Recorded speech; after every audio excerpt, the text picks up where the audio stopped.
réflexion sur la Torah. Les évangiles dans la Torah. Alors, voilà.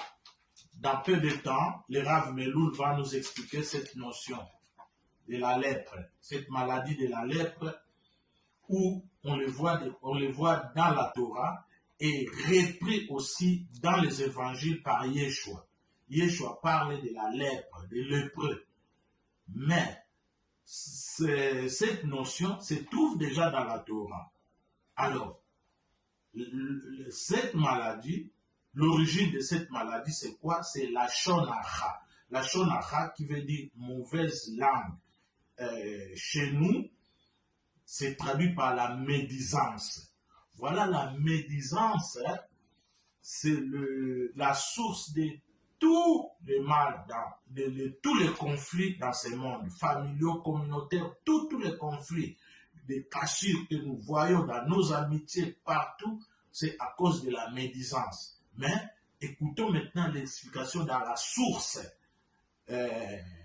auprès des maîtres d'Israël. Alors, je vous présente le Rav Meloul qui va nous expliquer cette notion. Baruch Hashem. Amen. Chers amis, bonjour à tous et à toutes. Shavua Tov ou Mazzal Tov. J'espère que vous allez bien. J'espère que vous vous portez bien. Sachez simplement que ce soir, ce sera Bezat Hashem, ce soir et demain Yom HaZikaron. Et demain soir et après-demain, ce sera Yom HaAtzmaut. Mais à Bar Yochai, chez nous, tout se passera le mardi. Donc demain soir à 19h Mincha, suivi de Yom HaZikaron, la journée de souvenir pour tous nos soldats tombés dans les champs de bataille, ainsi que les victimes du terrorisme.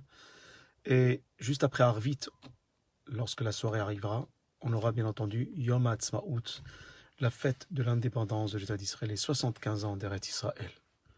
Ce sera l'occasion pour nous de remercier Akadosh Baruch Hu, de nous donner cette chance de pouvoir vivre, pouvoir visiter, pouvoir avoir un État, Médinat Israël. Pour revenir un peu à la paracha, on va partager une réflexion ensemble concernant la médisance, le lashon hara. On sait que la punition du lashon hara, de base, c'est la tsaraat, à savoir la lèpre, le metzora, le lépreux, le metzora qui veut dire aussi motzira, qui ne sort que du mal de sa bouche.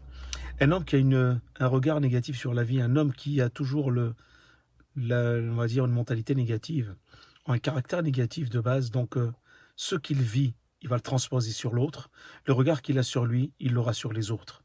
Et dès qu'on a un regard en général négatif sur soi, on l'a sur les autres, et lorsqu'on a un regard négatif sur les autres, on atterrit et on provoque du lashon hara, des mots, on va dire, difficiles, et surtout des malentendus, des non-dits, qui vont créer des brèches pour qu'il y ait des conflits, voire des cassures dans les relations humaines.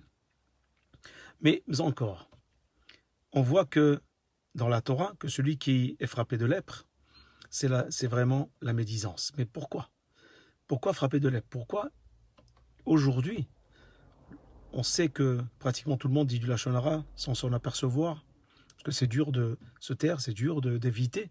Quelquefois, on fait des efforts, mais c'est complètement difficile quand même, il faut l'avouer. Pourquoi? C'est toujours une plaie qui vient dans le corps. Il faut savoir que à l'époque, c'était une chance d'avoir la lèpre. Pourquoi c'est une chance? Parce que lorsqu'on faisait une avéra, on se rendait compte qu'on avait fait une avéra parce qu'on voyait que notre peau sortait avec une réaction physique de cette avéra spirituelle.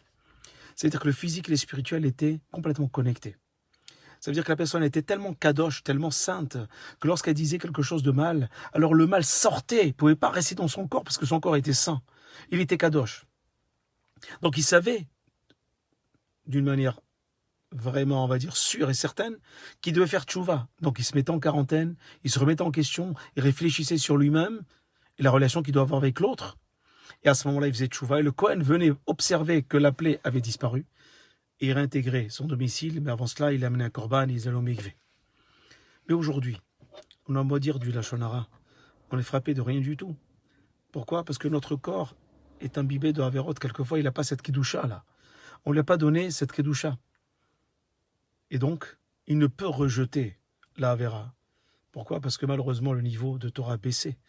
Aujourd'hui, ce qu'on doit faire, c'est que sans avoir la lèpre, et on ne la veut pas, Baruch Hashem, sans avoir des preuves, sachant simplement que la médisance crée des schismes, crée des destructions.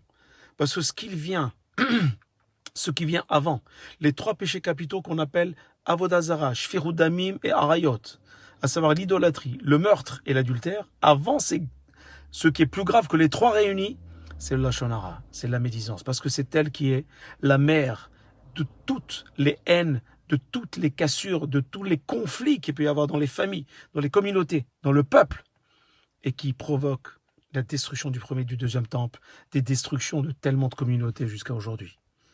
Essayons d'avoir un bon regard sur les autres, mais avant cela, essayons de travailler sur nous-mêmes, pour avoir une estime de soi, pour avoir une bonne image de soi-même. Et pour cela, il faut que le comportement aille dans ce sens. Si nous avons le comportement qui va dans ce sens et que nous faisons des efforts dans ce sens, alors cette fierté va créer une estime de soi, une confiance en soi, qui va changer le regard qu'on a sur nous, qui va être un regard bienveillant, un regard positif.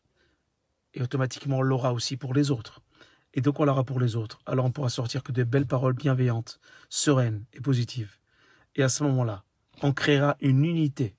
On va cristalliser les relations autour de la Torah, autour des belles valeurs de la Torah. Et à ce moment-là, notre union sensibilisera Kadosh Baruch Hu pour nous offrir la construction du 3e Beth Amikdash, Be'ezrat Hashem, qui lui a été détruit, qui ont été détruits à cause de la haine gratuite, et surtout nous faire bénéficier de la venue de Mashiach, une rédemption totale. Amen et Amen. Passez une belle et bonne journée. Qu'Hachem vous bénisse et vous protège.